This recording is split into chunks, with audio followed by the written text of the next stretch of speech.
and he built the first major online Sephardic studies digital library and archive there.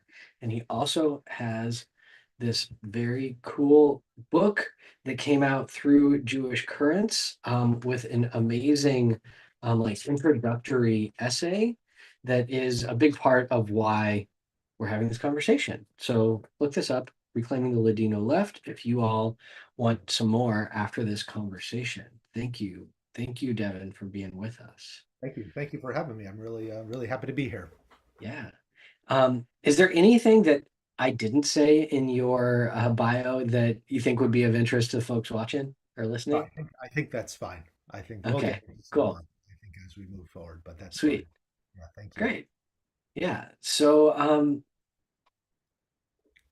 this is a weird moment in the Jewish world, right? And you've been really engaged with this moment for a long time through Jewish Currents, and I've really appreciated the stuff that you've been writing and bringing up because, as you know very well, like the American Jewish world is really deeply Ashkenazi centric without knowing it, and a lot of your work is helping folks understand what it would be like to integrate Sephardic history, Sephardic thought into the American Jewish story.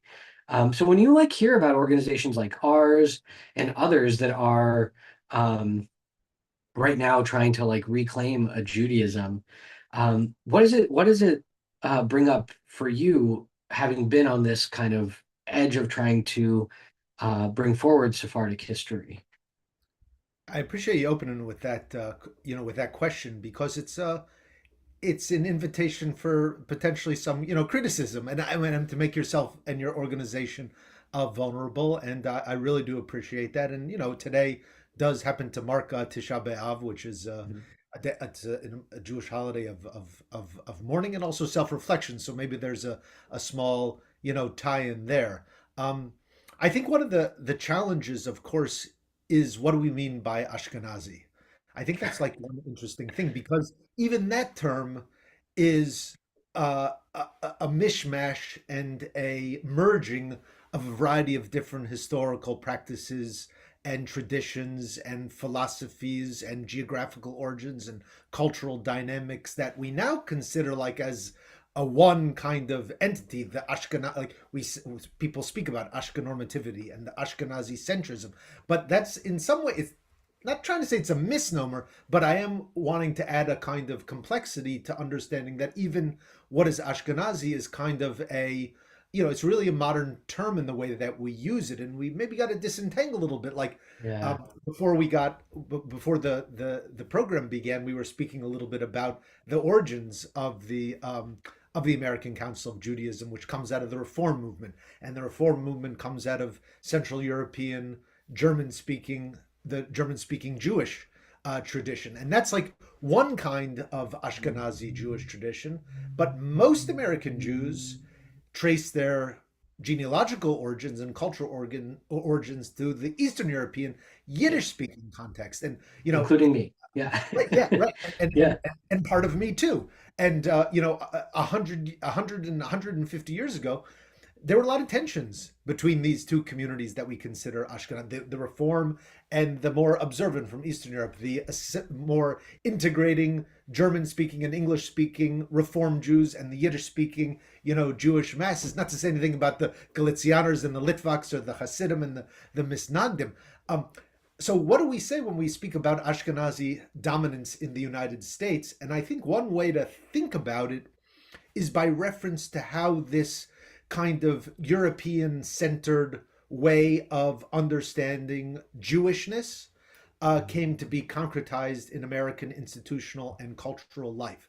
And I was thinking a little bit about a rabbi and historian, Jacob Rader Marcus. He was a very well known Reform rabbi and historian. And in his scholarship, he wrote a tremendous amount of scholarship about American Jews, and he described this phenomenon of the homo novus, the new being, the new figure that would emerge, which is the new American Jew.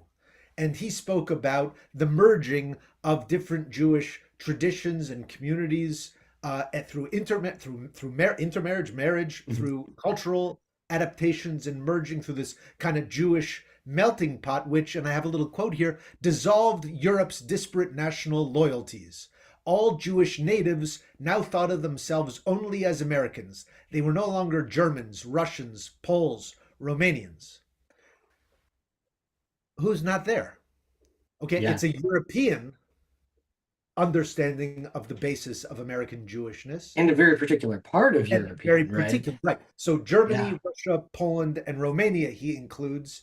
He doesn't go further east or south. So there's no space in this version of the new American Jew for Sephardic Jews. And he actually goes on to explain why, like at least implies why they're not going to be part of this new American Jewish identity. And he allocates 4 pages of 800 pages to Jews from the Muslim world. He calls them Levantine Jews. And he said that the reason is essentially that these Levantine Jews, these Sephardic Jews, these Jews from the Muslim world, formed their own little ghetto. That's what he called it. They were poor, they were downtrodden, and here's the big one, they suffered from centuries of Muslim blight that made it difficult for these refugees to pull themselves up from their bootstraps and to work cooperatively for common cultural goals. Whoa. So there's a lot to unpack there, but the idea, and this is not a marginal figure, like this is a major, No.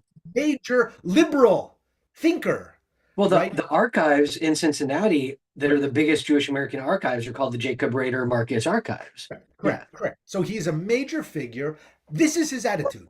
Okay, this is his attitude. These people are outside because sucks to be them. I mean, they're backwards. There's no hope for them, essentially. Yeah. And if they're separate, it's because they did it themselves. They formed Yeah. their own ghetto, and they are not able to work cooperatively to participate in broader American Jewish life. So And that Hannah is, Arendt had a very similar take yes, too, which yes, is really disappointing. yes, Yeah. yes, yes. So a lot of these storied figures had their own prejudices and reflected some of the broader racist thinking that is at play.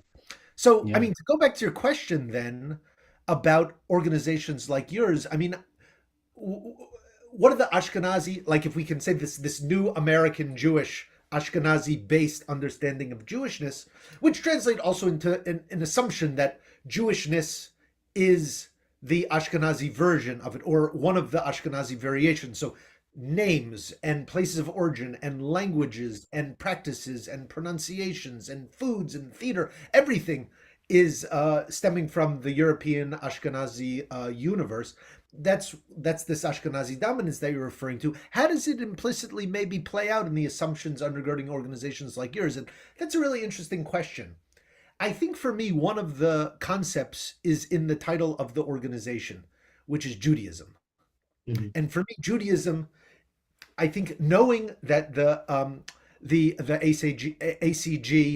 ACJ, sorry, American Council for Judaism, comes out of the Reform movement, it positions itself really in this intellectual lineage of the Central European Jewish um, uh, battle for emancipation, battle for rights, Yeah. battle for civil and political equality. And one of the arguments, I mean, you know this very well, one of the arguments that is made at the beginning of the 19th century, the 18 teens and 1820s and afterwards, is that Jews in what is now Germany should think of themselves as Jewish, not in terms of national identity, not in terms of ethnic identity, but in terms of religion alone. That Right. they are, that Jewishness is Judaism, the religion, like there's Protestantism and then there's Catholicism, and that Jews should be like their neighbors. And if they act like their neighbors in a respectable way, they will be in turn respected, and that will earn them the rights of equal citizenship. And so Jewishness moves away from being a totalizing, all encompassing community enterprise or civilization, and it becomes a kind of religious orientation, Jews of the Mosaic persuasion, so to speak. And Sure. so for me, that's a Central European Ashkenazi version. Eastern European Ashkenazi version is actually very different than that. But as it relates to the Sephardic world, it's also very different because in the Sephardic world, and by which, again, there are many different Sephardic worlds. I'm going to again take a snippet of that. The Sephardic Jewish world of the Ottoman Empire. These are the descendants of those Jews who traced their ancestry to Spain and were expelled from 1492, and many of them fled to the Muslim world of the Ottoman Empire, where they continued to live until the 20th century, and some even still today in the post-Ottoman universe. But these Jewish communities did not experience reform. They didn't experience the emergence of denominations. There was not really a robust Jewish question that they had to contest with. There was not state-sponsored anti-Semitism in the 19th century in the same way. And so, like, Jews in the Ottoman Empire they are granted Ottoman nationality in 1869, which is before Jews in Germany become Yeah. citizens. So they're grappling with a different set. And I was thinking about what are the terms in Ladino that the Ladino-speaking Jews used during this period in the late 19th and into the 20th century. They are considered a millet in the language of the Ottoman Empire. And a millet, the scholars tend to translate that term as ethno-religious community, which is, they didn't have that language then. Of course not. How Yeah. did the Ladino press translate millet from Ottoman Turkish into Ladino? Nación, nation. So they Interesting. understood themselves and they spoke about what are the millets. Technically, they were based on religious categories. There were Muslim, Christian, and Jewish millets. The Ladino press spoke about the millet de los Gregos, the Greek millet, de los Turcos, the Turkish millet, and that means Christian. Greeks means Christian. Turks means Muslim. Oh, And Jews, well, Jews means Jews. So they have this a little bit more kind of robust dynamic because they're granted rights without the abolition of Jewish community life. Like you cannot, like in Europe and in the United States in particular, 19th century moving onward, being Jewish is something you pick. It's a voluntary kind of thing. You want to be Jewish? You can be Jewish. You don't want to be Jewish? You don't have to be Jewish. You don't have to affiliate with a Jewish community or congregation. In the Ottoman Empire and in some of its successor states, being Jewish continues to be imposed upon you by the state. And in some instances, like the largest of the Ladino-speaking communities in Salonika, which happens to be where my family's from, it's where I wrote the book about it you mentioned earlier, Jews continued to be legally recognized as part of the Jewish community through the Second World War. So there was no way of not being part of this Jewish neo-millet, so to speak. did So that's, that yeah. did that make them were there legal ramifications to that insofar as like rabbis had actual legal power over that community? Yes. And so that's like it continues to have some of the functions that we associate with like a pre-modern Jewish community Mhm. continuing till World War II. So, for example, Yeah. you want to get married, you need the rabbi's approval. You can't marry somebody who's not Jewish. I mean, it's like Israel today is a Right. post-Ottoman state and has the Ottoman legacies. There's no civil marriage. Civil marriage is introduced in Greece in 1982 as a precondition for Greece to join the EU. In the 1930s, the Greek state passes a law saying that if Jews violate the rulings of the rabbis as it relates to civil status like marriage, divorce, alimony, we, the Greek state, will put you in jail. Wow. In the 1930s. So it's a very different kind of dynamic. So for me, this is like I don't like want to say it's Ashkenormative. It's not Ashkenormative, but it is a legacy of the reform movement, I would say, in the vocabulary and its Yeah. specific American instantiation of American Judaism, in which also the idea is that Jews are going to become white people, and we're going to become respectable, and we're going to become part of the so-called mainstream. You know, Will Herberg's famous book, what is it, Catholic Protestant? I don't remember the order, Protestant Catholic Jew, uh, Yeah. which comes out in the 50s, essentially making this argument. And by the way, in that book, he does have one line about Sephardic Jews where he says that it's a footnote. It's the only thing that he has to say about it. He says that Sephardic Jews, in order to be considered real Jews, have to learn Yiddish. Yeah. So you see the dynamics here. Yeah. Yeah. Yeah. Yeah. And it's I mean it's fascinating because that is also certainly like explicitly part of the ACJ's history, right? Like part of the leadership, part of the membership, like not all of it, early on, their concern with Zionism was that it would affect their status as good Americans, to be perceived as dually loyal. And that was like one of the primary issues for many, not all. Like the rabbis were primarily issued, or their primary issue was also theological and justice oriented. But a lot of the lay people were very focused on like wanting to maintain their status that they had gained over those many decades into becoming like normal Americans, Right. of just like white people in the hierarchy, for sure. Well, I mean, the question of Zionism is also very interesting because what we see in the case of the Ladino-speaking Jews of the Ottoman Empire in the late 19th and early 20th centuries is a profound opposition to political Zionism from a very different angle. You know, today there is this association between Sephardic and Mizrahi Jews and conservative politics and traditionalism. That's true to some extent. But in the context of the Ottoman Empire and among Ottoman Jews coming to the United States, the attitudes were very different for a similar reason that you're describing what the Reform Jews were doing in the United States. They wanted to protect their position in the United States. So too did Ottoman Jews. Look, Palestine was part of the Ottoman Empire. Right. Palestine was part of their own country, and they talk about this all the time. They say Palestine is already ours, so to speak, as Ottomans, you know, and we are loyal to the Ottoman Empire. This is one of the reasons why there wasn't really this Jewish question. The Ottoman state saw the Jews as en Sadiq Millet. Again, that's that term Millet, the most loyal people, the most loyal community.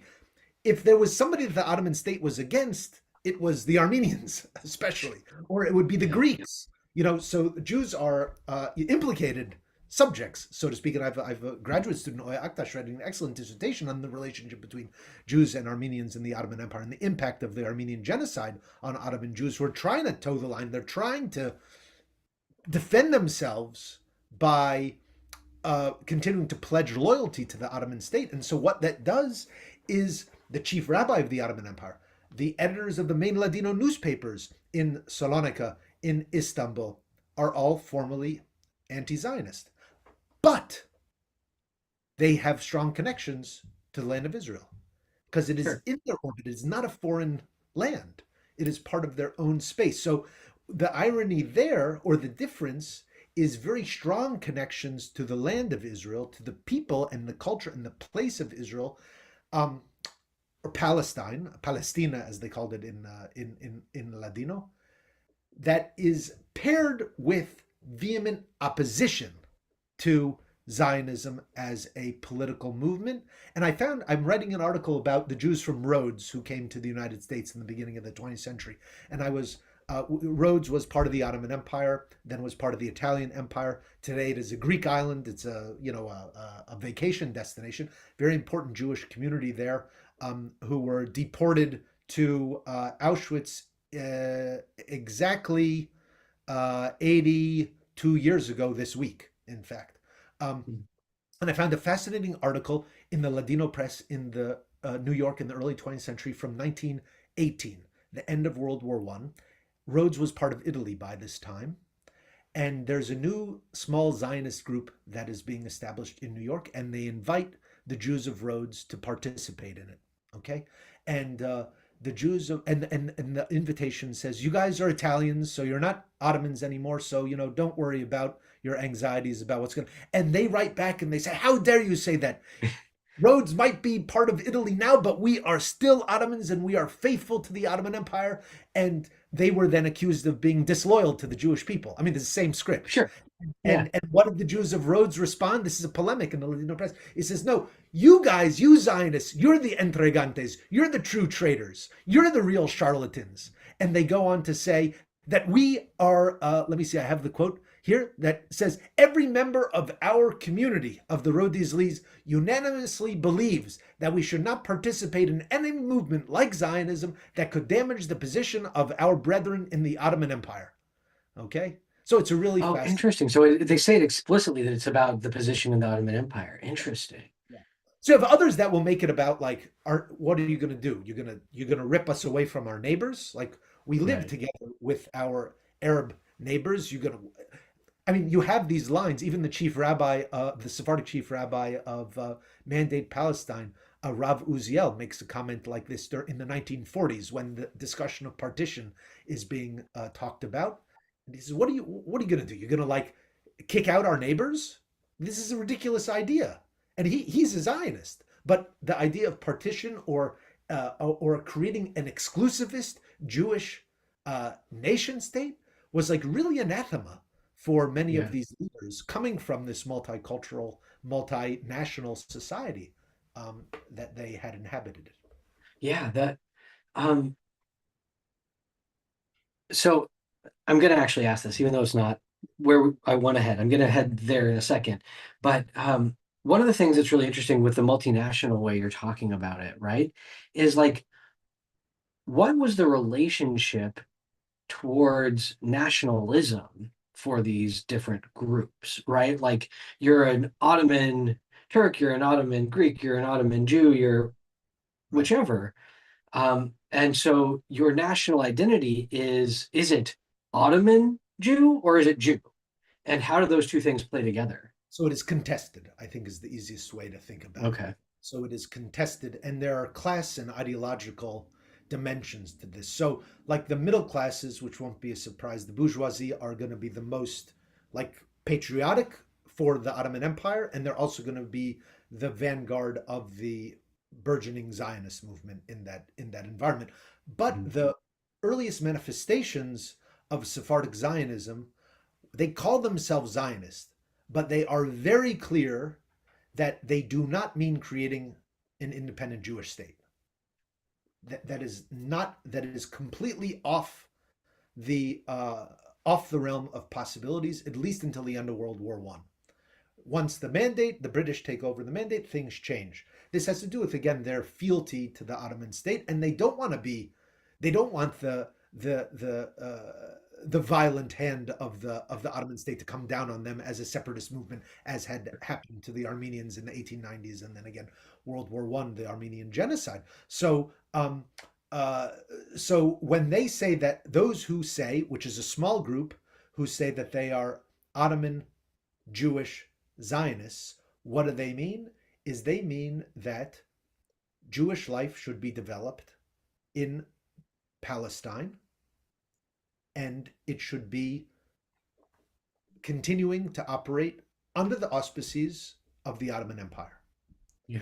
And that just as the ancestors of the Sephardic Jews living in the Ottoman Empire had been saved from the persecuting hand of the Inquisition in Spain after 1492, so too should the Jews persecuted in Russia or Poland or Romania or wherever it is, they should find shelter in the lands of the Ottoman Empire, and they should go. Interesting. It should be open to them, and not to the exclusion of anybody else, but it should be open Right. to them. And the expectation is they will Ottomanize, Right. just as we have Ottomanized ourselves. So that's what Ottoman Jewish Zionism means in the 1910s. And it will That's change fascinating. completely later on. But it is a very, you see the emergence already of, some ideas, especially among Sephardic Jews living in Ottoman Palestine, um, with this idea of creating in Palestine after World War One, once the British are in place there, they say we need to create a moledet hameshutefet, a shared homeland. This is before Brit Shalom.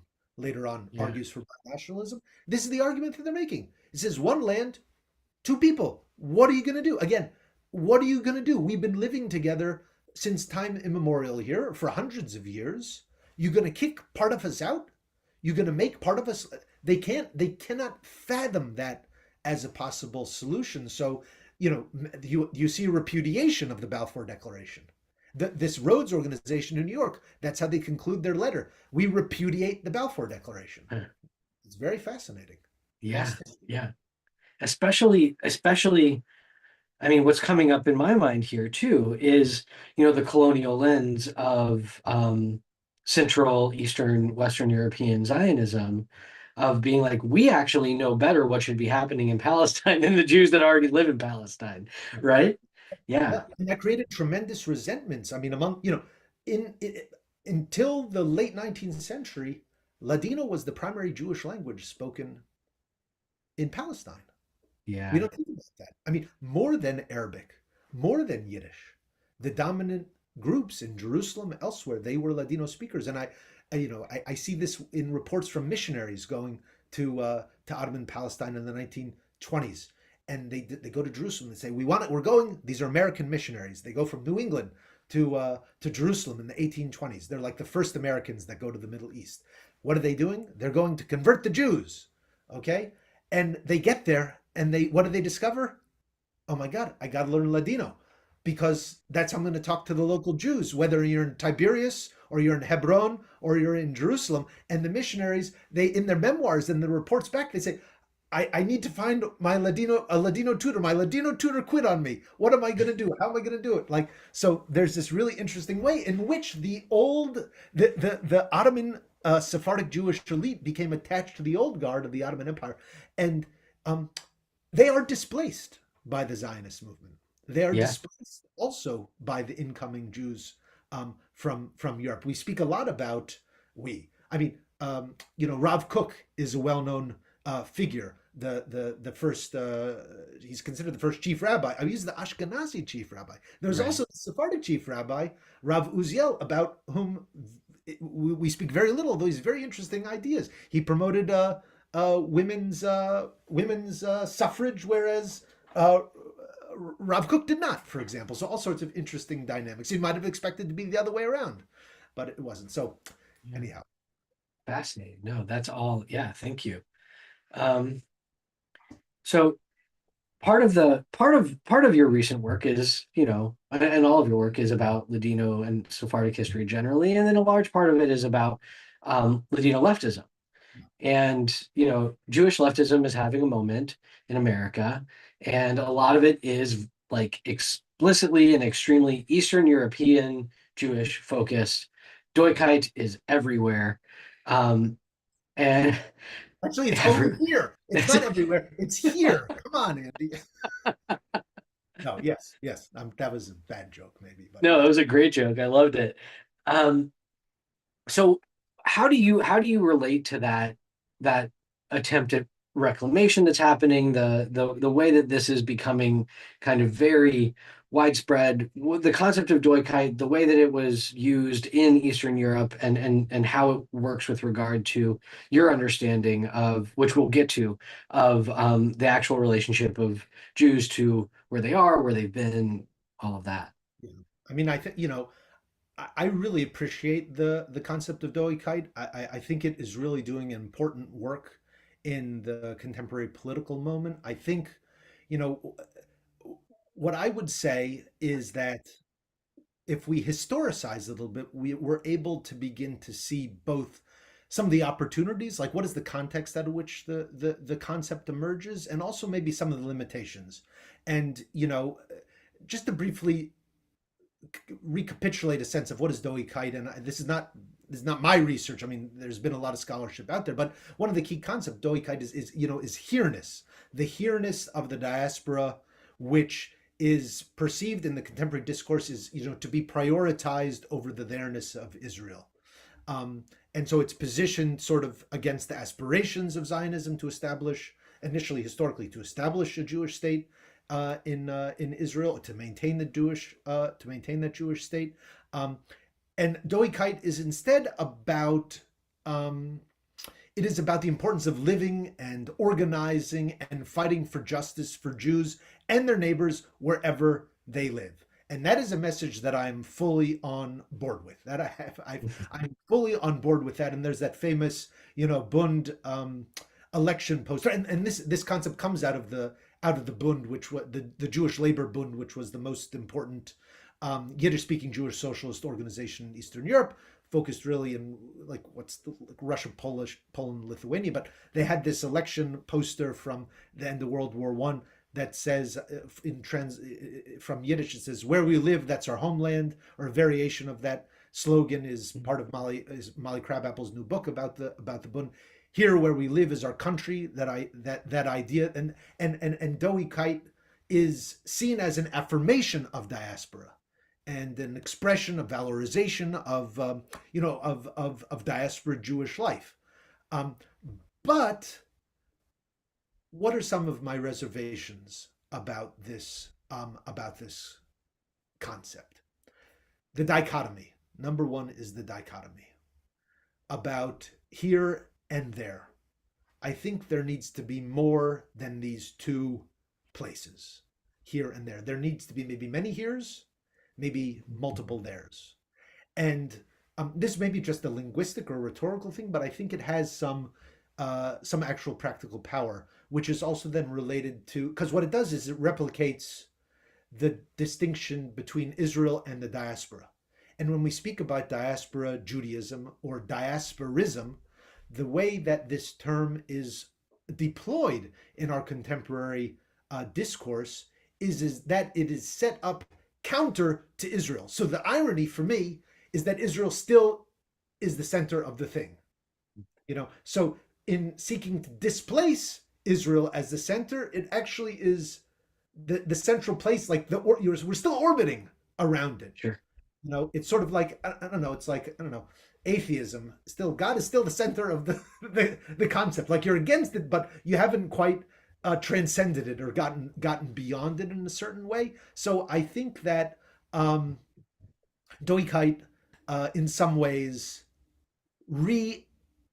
reinforces the centrality of Israel, and maybe there's a way to think about it differently, right? The other implicit thing there is, the Bund is inspired historically by ideas of diaspora nationalism, Yeah. right? So they are thinking of Jewishness as a national formation that is not going to have its own state, Mhm. right? And so that's also interesting when you think about Judaism beyond nationalism. Where does the Bundist idea of diaspora nationalism fit in there? And is it really Judaism beyond nationalism, or is it Judaism beyond certain formulations of exclusivist, statist nationalism? I'm not sure. There's some nuances there, but I think, that's another component.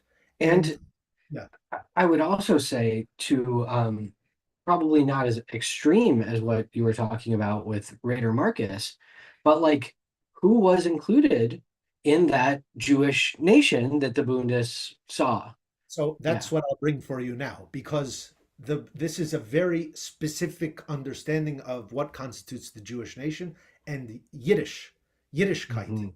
Yiddishness. I mean, Yiddishkeit not in the sense of Jewishness, but Yiddishkeit in this sense of specifically Yiddish cultural manifestations of Jewishness were understood to be the meaning of Jewish. Okay, the meaning of Jewish. And so I did a little research, and I've one or two very brief references to this in the Jewish Currents piece about the Ladino left, but we can see the indifference, maybe even the animosity toward non-Yiddish speaking Jews among Bundists, among leftists. And this may be uncomfortable. We maybe would prefer if they had not said these things or written these things, but we got to grapple with it. We got to grapple with it if we're going to really be serious in thinking Yeah. about what are the stakes at hand. So one of the most important Bundist ideologues was Vladimir Medem, and he wrote this famous essay in 1911 called "The Worldwide Jewish Nation," and he describes Yiddish as the language of the Jewish nation across political borders. You say, well, maybe he didn't know that there were other Jews, or he didn't, no, no. Well, no, he was a bright guy. He was educated, Yeah. but he specifically addresses it. He addresses the existence of other Jews. He says that it's unclear to him whether those Jews speaking the Españolski jargon, Ladino, which he calls Spanish, okay? So it's not a Jewish language. It's not marked as Jewish. He doesn't think that culture would be that language would be capable of a cultural revival, and he says that these Sephardic Jews would either need to assimilate into their surrounding societies, or if they retain their identity, that would render them, and this is a quote, completely separate and distinct from Eastern European Jewry. So he's anxious, actually, about competition over who's going to get to claim the status of the Jewish nation. And so I think he didn't go this far, but I think for him it would be better if these non-Yiddish speaking Jews disappeared. I mean, So that's what he said, right? That that's what they he want said. to assimilate Right, right, into, right. yeah, But if they don't assimilate, they would be competition for us for right. claiming, right? So he doesn't want competition. Okay. So we get another example. Chaim Zhitlovsky is another very important Yiddishist. He was also involved in in Bundist activities and leftist activities in Eastern Europe and and in the United States. And he is very focused also in insisting that what is the motivating life force of this diaspora Jewish nation is Yiddish culture, only Yiddish culture. And he writes in 1897 in the first publication by the Bund, the first publication by the Bund in the introduction to this, he says, why only Yiddish? This is the title of the thing. All other nations have a single language and single literature. They hold that one language dear and its literature sacred. So for Zhitlovsky, that language is going to be Yiddish, Hebrew, Ladino, Judeo, forget Judeo-Arabic. Judeo-Arabic almost never comes up in these conversations. Judeo-Farsi never comes I was up. going to They say seem the to be aware Persian of Jews, yeah, they seem to be aware of Ladino, and they are like insisting that it's not a Jewish language.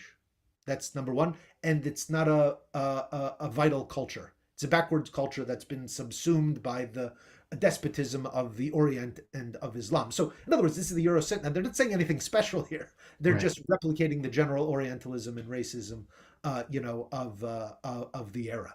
And so, for me, it's both the concept of Doikite and this dichotomy, and wanting to maybe move away from that and think about the multiplicity of spaces of connection for Jewish life, and then also understanding the historical context in which the concept of Doikite comes out, which is hardcore Ashkenazi exclusive in its Yeah. framework of what constitutes Jewishness. That doesn't mean the concept should be discarded in any way, but I do think we have to grapple with some of these more challenging or maybe limiting components that I've raised. Yeah, absolutely. And in the same way that at the ACJ we have to grapple with that history here too, right?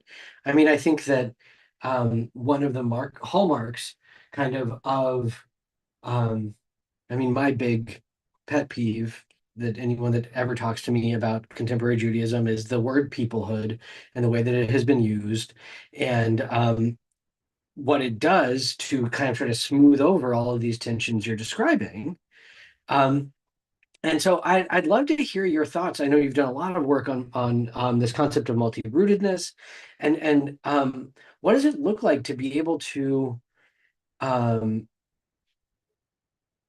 accept all of these different variations on what it means to be Jewish, and in doing so, still maintain that there is some kind of connection between all of them. Mhm. That's the trick. That's Yeah. that's the big question. I mean, I think maybe a way to segue into that through your comment just now about peoplehood. And what's really interesting is how do Ladino publications and writers use the term pueblo, people. So, and they speak about themselves as part of three different peoples, which is also very interesting. And they talk about pueblos in the plural. So they will say, we are one of the Jewish pueblos, which is very fascinating. More than one Jewish people. And this is maybe a very provocative thing to say, but it wasn't a foregone conclusion that at the end of the day there was only going to be one Jewish people or one Jewish nation. Like this was very much contested, if that was even going to be the teleology to begin with. And Sephardic Jews are aware of this. They're aware of the tensions. They feel the exclusions when they come to New York or when they are in Palestine or other places. They really feel those exclusions. There's even a movement that emerges in the 1930s of Sephardic nationalism, which says, like, basically, we are a separate nation. They're the Ashkenazi Jews, and they are the German and the Polish Jews, and then they're us, we're the Spanish Jews. They don't say they take on a Eurocentric attitude there too. We're not the backwards Oriental Jews you thought we were. We're the heirs of Maimonides. And Was this in America? this is in America, yeah. Yeah, that makes sense, right? in the 1930s. Okay, so you have that. So they're one of several Jewish peoples. They also will speak about being one of several Ottoman or Turkish peoples or Oriental peoples.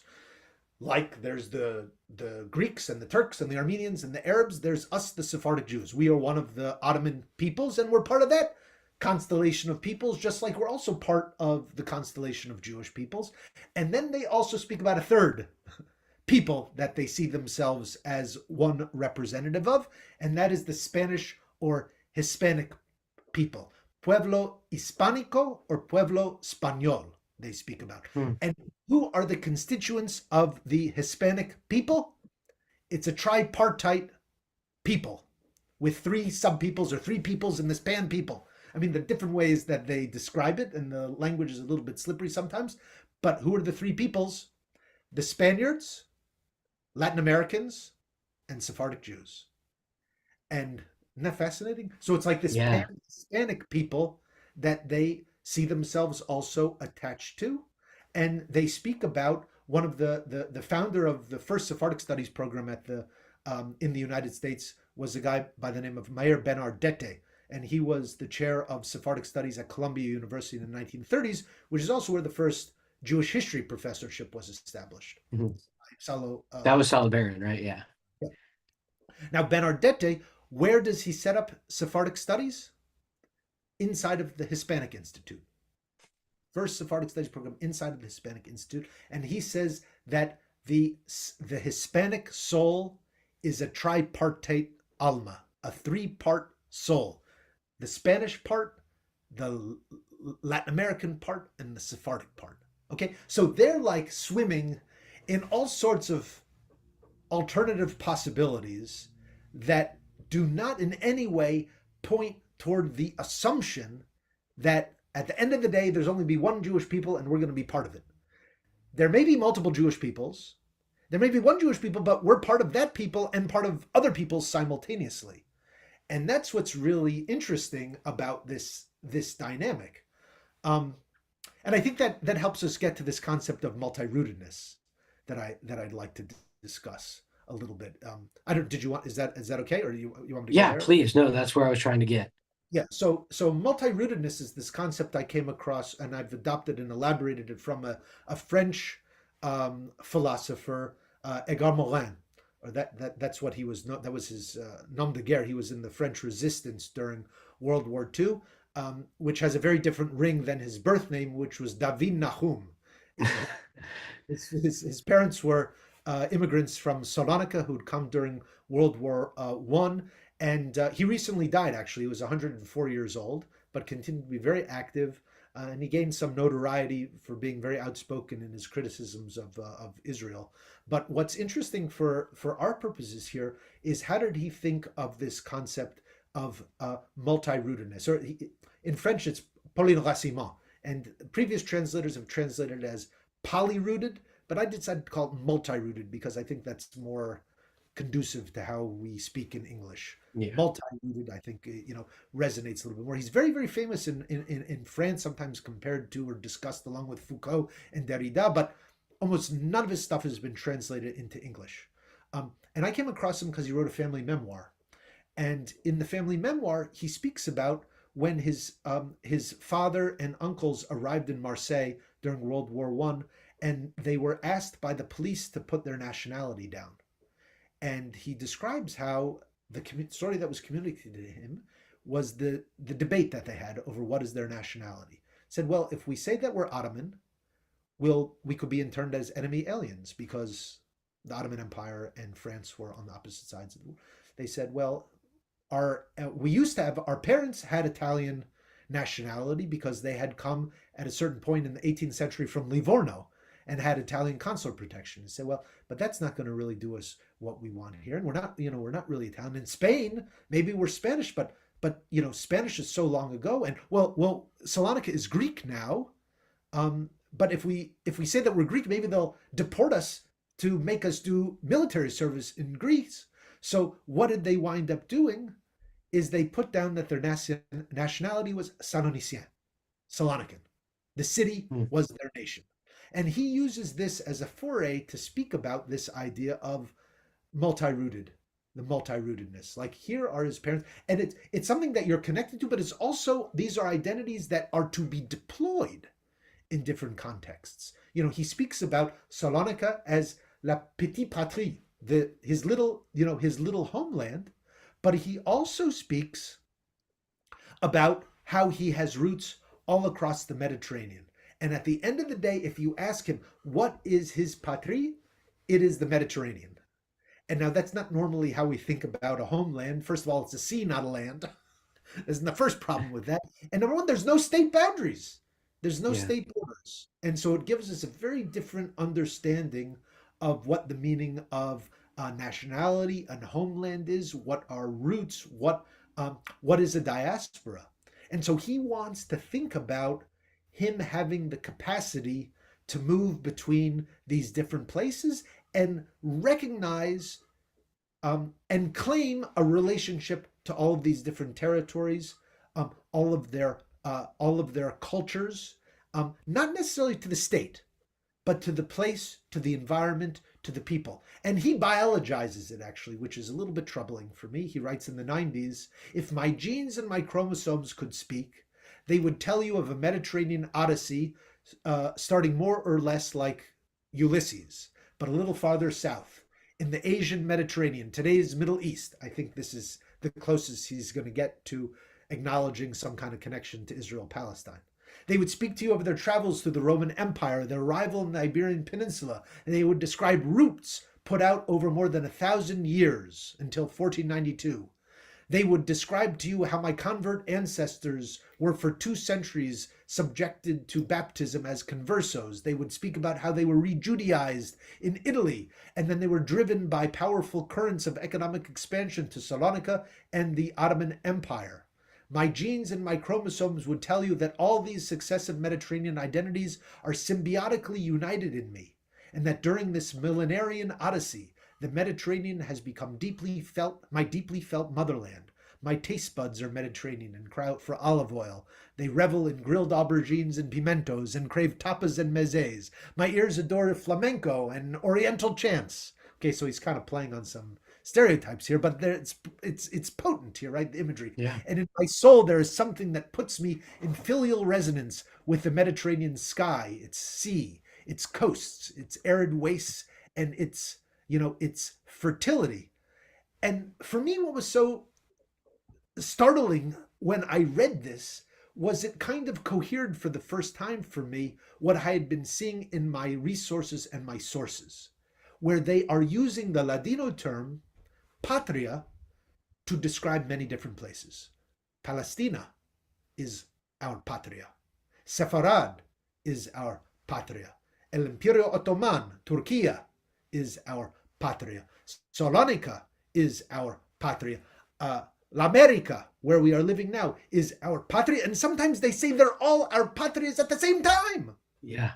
And you don't have to pick one over the other. And for me, that's what's really fascinating. And for me, it provides two paths. One is to claim relationship to these multiple geographies, these multiple spaces. And I feel that personally, like other Sephardic people are probably in my, I've been eligible for 5 passports in my life. 5. That's a lot. There are 12 million stateless people, and here I can go around and get 5 passports. I mean, that's a dramatic reversal of fortunes, So it's an opportunity to stake a claim in a variety of geographies, not here over there, but here and maybe there, and maybe somewhere else. He has a really fascinating line too about how this is Morin again, how he has 1 foot in France, 1 foot in 1 foot in Italy, 1 foot in Salonika, and 1 foot in the entirety of the Levant, and that's a lot of feet. That's a Most lot of people feet. can't He's a do it spider.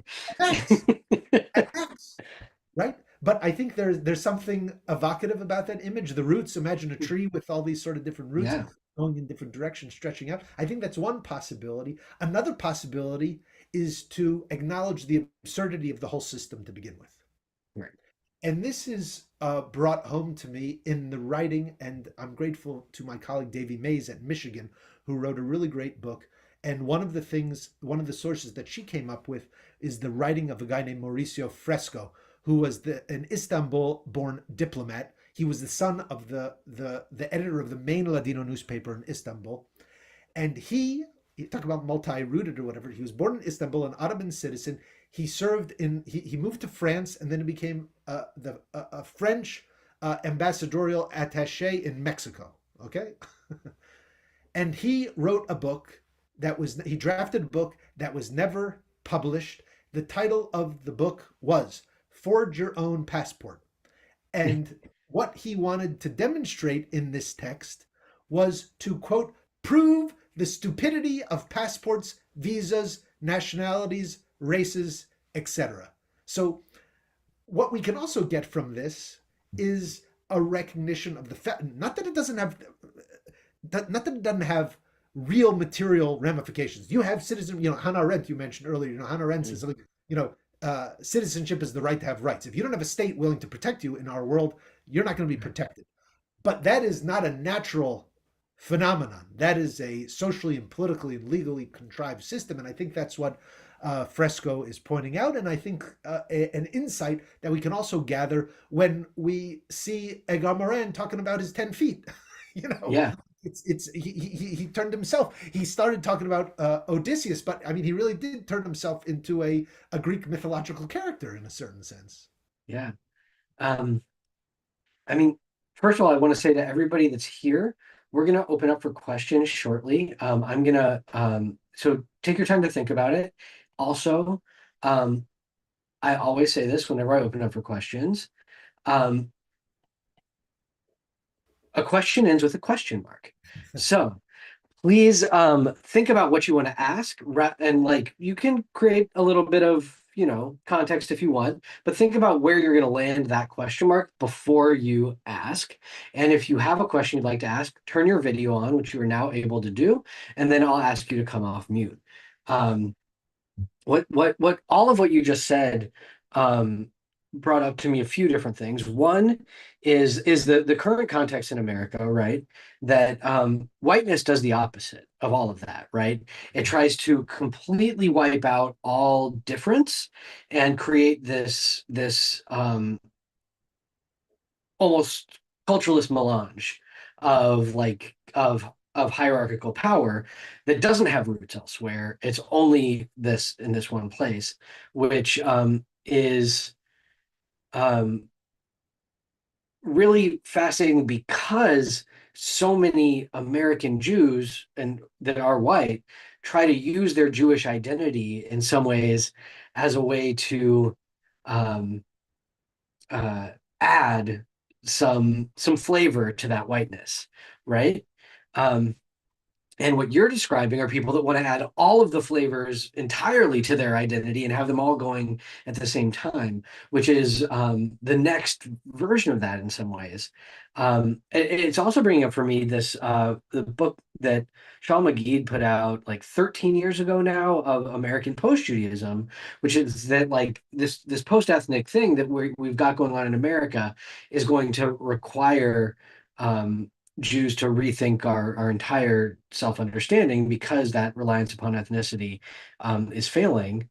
And one of the thinkers I've been going to help myself understand this, which is very, very similar, is Stuart Hall, Mhm. right? Stuart Hall writes a whole lot about multi-diasporism, and as a UK citizen whose family came through Jamaica from Africa and all of the complexities therein, he talks about diasporism not as here and there, but all of these different there's to let you be here, right? And that drawing upon those is what creates like something beautiful and new that is pointing backwards, but it's pointing backwards to a place that doesn't actually exist, right? Um, and so it's really, really productive to hear you talk about this from a Ladino Sephardic standpoint too, because we are in this moment of great opportunity in the American Jewish world with a rising desire for this diasporic discourse around what it means to be Jewish, as opposed to the like flattening nature of Zionism and peoplehood of like we're all Judeans, which is like bonkers, right? Um, and so I'm really, really grateful for you bringing all of those sources. Right now, I'm vamping a little bit because no one has come off video or come on video to ask any questions. If there are no questions, that's fine. Y'all don't need to ask questions. We're not paying you. Um, so, oh, great. Okay. Emmanuel, please. Hola, ¿qué tal? Sorry, it's Tisha B'Av, so I'm not feeling very video ready with the fast. But thank you as always, and this is just a really great entrevista. I wanted to ask because I thought it might be of some interest to some of the other people here. If you could talk a little bit about the kind of idea of like Ladino as a Kupri that you've kind of written about in your poetry and elsewhere, and um, kind of the linkages there with I think that came up. I felt that a little bit when you were talking about the tripartite kind of Hispanic world, but would love to know if you could tell us a little bit about that. Yeah, thank you.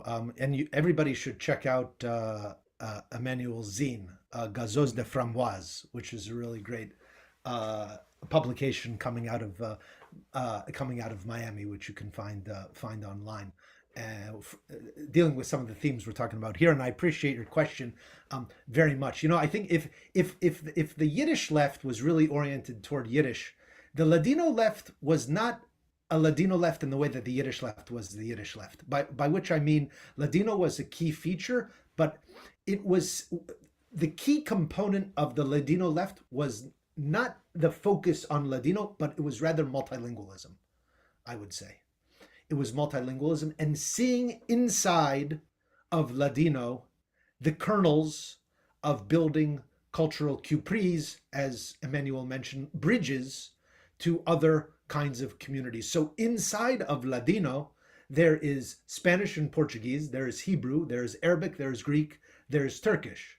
And so if you know Ladino, you have some capacity, some basics to reach out a hand to people across different kinds of cultures. And on top of that, many of the Ladino speaking Jews were multilingual. And I mean, in Eastern Europe, maybe you knew Yiddish and maybe you knew Russian and maybe I don't know, you knew French or German.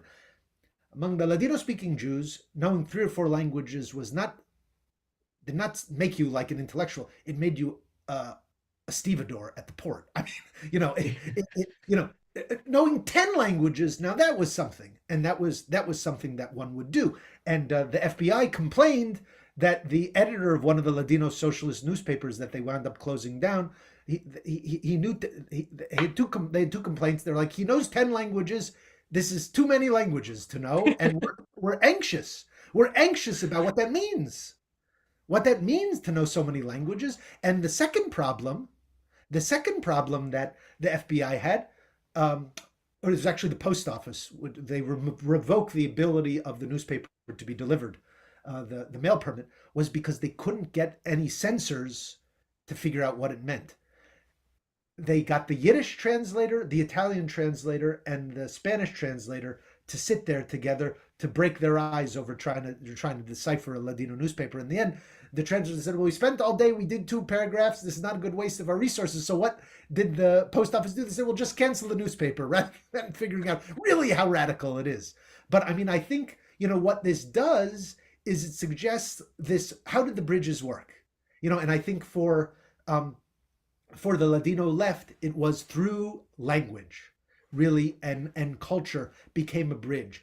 Music also playing this kind of role as well. Like the Ladino speaking Jews, what kind of music did they get involved in? They got involved in Middle Eastern Oriental music.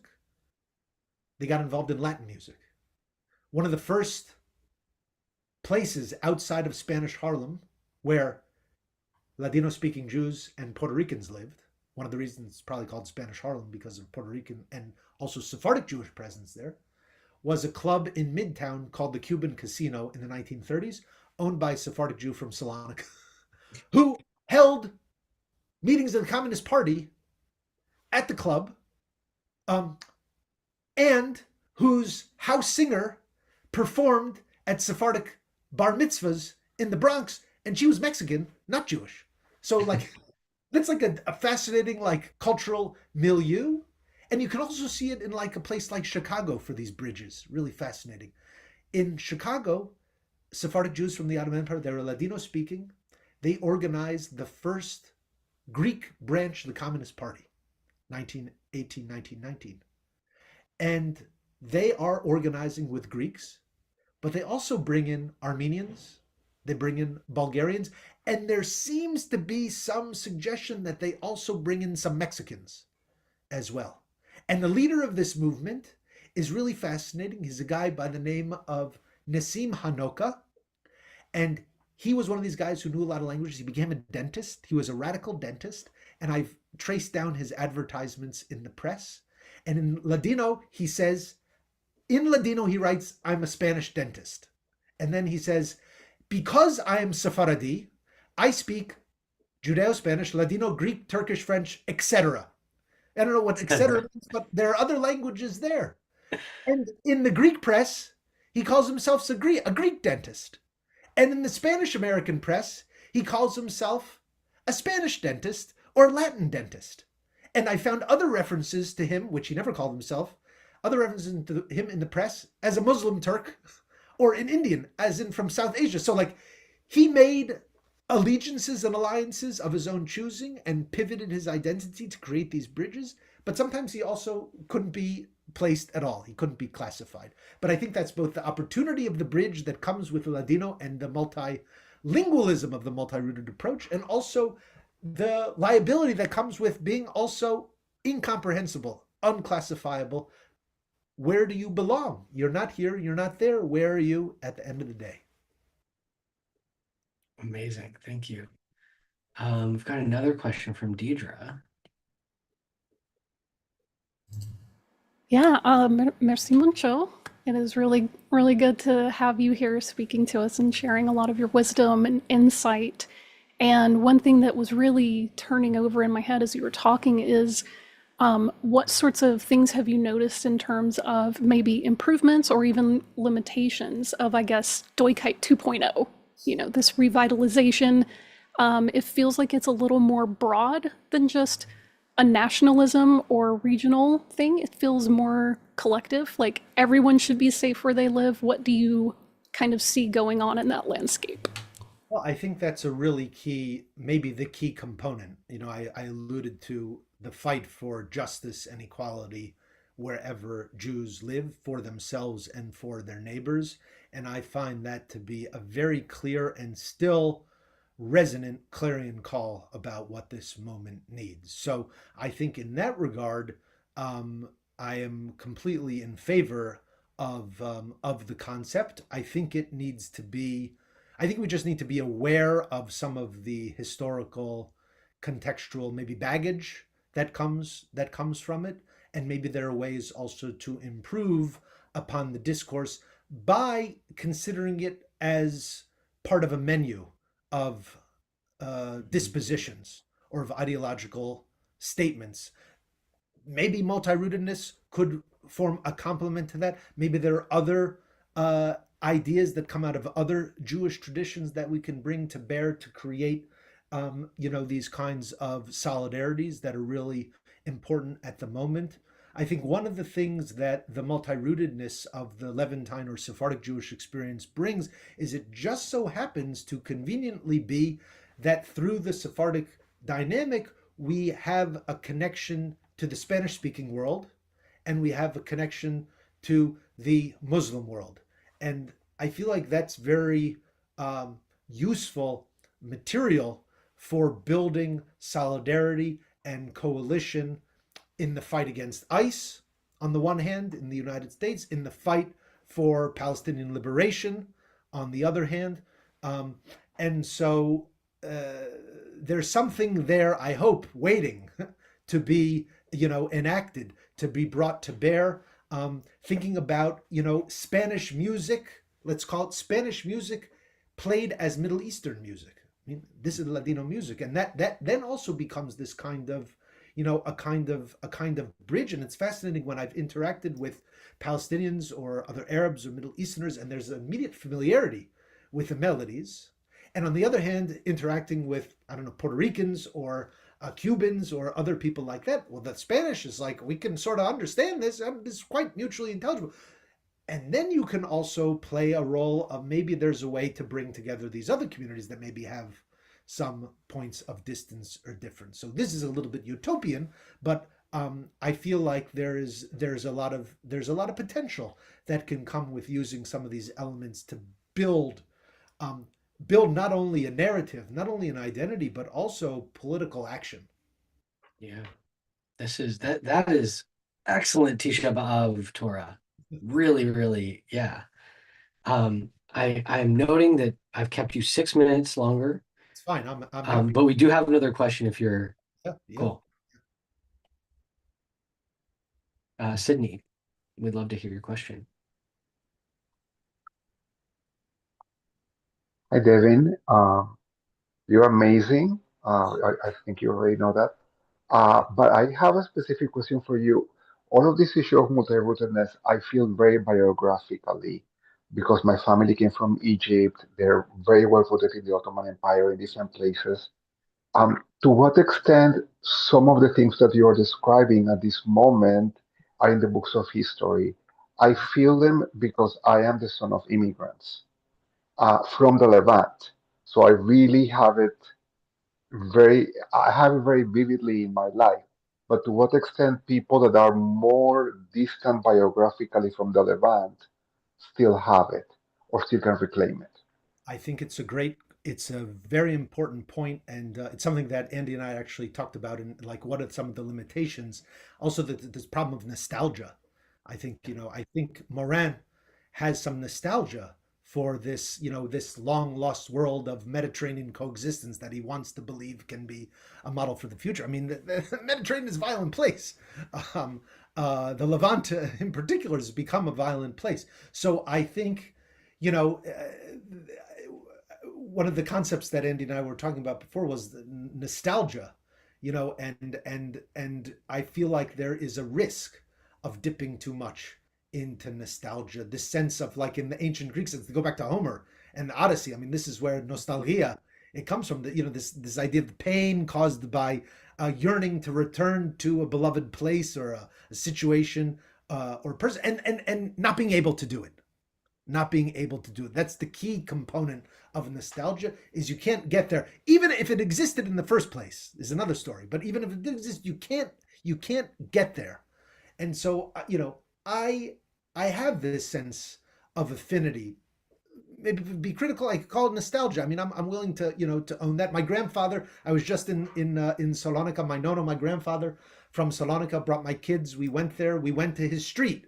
His building's not there, but the street that he was born on is there. Guess what the name of the street was then? It's still now. It's Odysseus Street. Okay, so it's Odos Odysseus. It's Odysseus Street. So I think what we need to do is we need to be realistic, and we need to recognize the profound impact of rupture, the profound dislocation and obliteration of that kind of world, the Levantine world of your forebears, of mine. And so, to what extent can we reclaim this? To what extent can we reconstruct it? I'm not sure. I wonder if it is more, we have to be honest. It may be more of a creative act of reinvention. In other words, we have materials there. We have materials there, but we have to be creative in deploying them and making them make sense for us and making them useful in the ways that we want. So it may be in part through instilling in the younger generation a sense of affinity to these worlds or these identities that maybe have been occluded or lost in the way that they have been. This is maybe the sign of American Jews, Sephardic Jews also becoming part of this this new American Jew. It's a flattening, right? Mhm. It's a flattening. the next generation, does everybody know? I mean, people of Eastern European background, they don't necessarily know, did their grandparents, great grandparents, did they come from Minsk or Pinsk or Bialystok, whatever? I don't know. Eastern Europe, I don't know. Poland, I don't know. I don't know. People don't know anymore. For Sephardic Jews, I think it's still a little closer. People tend to know where their grandparents or their great grandparents came from, but that's being lost too. And so there needs to be some creative act and some real attention to trying to ensure that the way that we educate, whether I think in Jewish institutions in general, but certainly those that are on the left or progressive leaning, we have to open it up so that people can have access to their family histories, so that there's a multiplicity of Jewish stories that they can connect into, so that Bialystok is important or whatever, or Vienna, I don't know, the Bund of the Eastern European of Europe. I don't want to displace that in any way, but there's got to be room. There's got to be room for a greater a greater multiplicity of kinds of Jewish histories, of Jewish cultures, of Jewish past, and I mean that's the work of that's the work of education, and hopefully that can become a kernel to building some of rebuilding, reinventing some of those feelings that you feel that will help people to then deploy it in their political lives as well. Great, thank you. Raquel.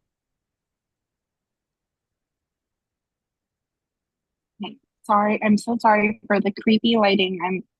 I've created some bad sleep habits with my children. But I wanted to ask, because this talk has been so wonderful, and I feel like I understand my grandparents so much more, who lived in Venezuela, but my grandfather was constantly like, we are from Monte Libano, the mountainous region of Lebanon, which where my great grandfather immigrated from. But are there a list of resources? Oh, I'm sorry. List of resources that you could provide for those of us who kind of want to extend this level of like this other world of Judaism to our friends, especially coming from the Northeast, where the prevalent, Jewish population is very Eastern European, and the push is like that sort of history, that and Yiddish, which I have, no problem with Yiddish, beautiful language. But up until even a year ago, I had brought up putting some Ladino in our Sidurim and Matzor, and a friend was like, "I've never heard of Ladino. What is that?" And I was like, "Oh, it's the language of the Sephardi." I thought everybody knew that, but if there are any resources you could provide, that would be wonderful. Yeah, I mean, it's a really great question, and it is obviously a natural extension of what I was just describing. Like, you wouldn't educate. What do you get? What's the curriculum? What is the materials? So, I mean, I guess like in terms of starting bibliography, if you're able to get a hold of the pamphlet that Andy showed in the beginning, which I don't. This one. That one. Yeah, I can put a link in the chat too. Yeah, there's a little bibliography in the back. What I don't actually think they publish the bibliography online, but or if you email me, I could send you some stuff as well. I mean, it's something that I'm very interested in doing for the Reconstructionist movement. I put together a little curricular unit. It was on the question of American Jewishness and racism, and I put together a little unit, maybe a little bit provocative, but it's called Our Own Worst Enemies, and it's about intra-Jewish racism and prejudice, and that doesn't really give us the material for building a positive identity. It more helps us understand practices of exclusion, but I think that there is ample space and opportunity to develop. So for example, Lebanon is a very interesting space in terms of Jewish history as a convergence site between Ladino-speaking Jews, Arabic-speaking Jews, and also Yiddish-speaking Jews. And Palestine plays that's Egypt. These three places are very important historically as convergences of all of these Jewish kinds of cultures and languages, and communities. And so I think there's a lot that we can learn and extract from those histories. Not to mention customs and practices and everything else like that. So if you reach out to me, I'd be happy to follow up with you. And I would encourage anybody want to be in touch. Please feel free to contact me. I'm happy to be in touch. And he is eminently Googleable. And if you have trouble, send me an email, Raquel. I know you definitely have mine. So, and I can put you in touch. I know that got my brain churning too, of like how we do so much education at the ACJ and multi-session classes and stuff, and how can we help with this? So that's another conversation for us to have, Devin. Right, yeah. Um, There's so many yeah. thoughts like that. What I found that's been fascinating in my research is the counterintuitive, some of the counterintuitive insights that you can glean from the Middle Eastern Jewish experience. Like I mentioned, the Sephardic chief rabbi being in favor of women's suffrage, where the Ashkenazi chief rabbi was not. I mean, that's maybe surprising from our contemporary perspective. You might imagine the more European one would be more open, and the more like Middle Eastern one wouldn't be. But it's like also another in the Rainbow Thread, which is a fascinating collection of like queer Jewish texts, includes a responsa of a rabbi from the Ottoman Empire at the late 19th century, which is considered the first trans-affirming rabbinic decision. And when the Jewish American like trans movement emerges in the 70s and takes off in decades later, they're looking for like, where's the precedent where we can find some affirmation of the legitimacy of trans identity from a Jewish perspective. The only precedent in modern times they can find is this rabbi from Izmir in the Ottoman Empire who says it would have been better if this person who was born one way and decided to become another way, it would be better if they hadn't done that. But the fact is that they did do that, and so that's who they are now. And you have to treat them like that, which is very fast. And for 80 years, no other rabbi makes that argument. So they're like really interesting kinds of nuggets that you can extract from the history of this a wide set of Jewish communities that maybe and still today are not part of that new American Jewish smushed together identity that I mentioned, that Jacob Rader Marcus raises. It's been outside of the curriculum. It's been outside of the consciousness in every domain. You want to talk about rabbis? You want to talk novelists? Who's your favorite Ladino novelist? Who's your favorite Judeo-Arabic writer? This is a rhetorical question. I think most people don't have answers to these questions. Who's your favorite Sephardic gangster? Did you know that Meyer Lansky, this is a real thing, Meyer Lansky, he was a Yiddish-speaking gangster in the early 20th century. His connection to the Cuban mob was through a Sephardic guy whose family came from Salonika. So like, they're there everywhere. They're just not part of our consciousness because they haven't been seen as Jews. Yeah. Thank you. This is actually like an incredible compliment to our last interview, which was with Walter and Farah Isaac, that are Hebrew Israelites, and they're like the walls of what it means to be, what was it, homo novus in America, have excluded an incredible amount of riches that this is part of the new ACJ project. Let's rip back the curtain. Let's bring everything in, because we need all of it today. The next interview will be with someone else who's done some similar work, Zohara Jacoby, who started the Jew Witches website and has done a ton of work unearthing Jewish magic traditions and all kinds of other stuff, and being very outspoken about Palestine, is going to be in Devin's seat in a couple of weeks. We're going to announce registration in probably early next week. And so that's kind of what we're doing here. And Devin, thank you so much. I hope this is just the beginning. There's so much work to be done, and what you're doing is so deeply important to a creative American Judaism that's desperately needed right now.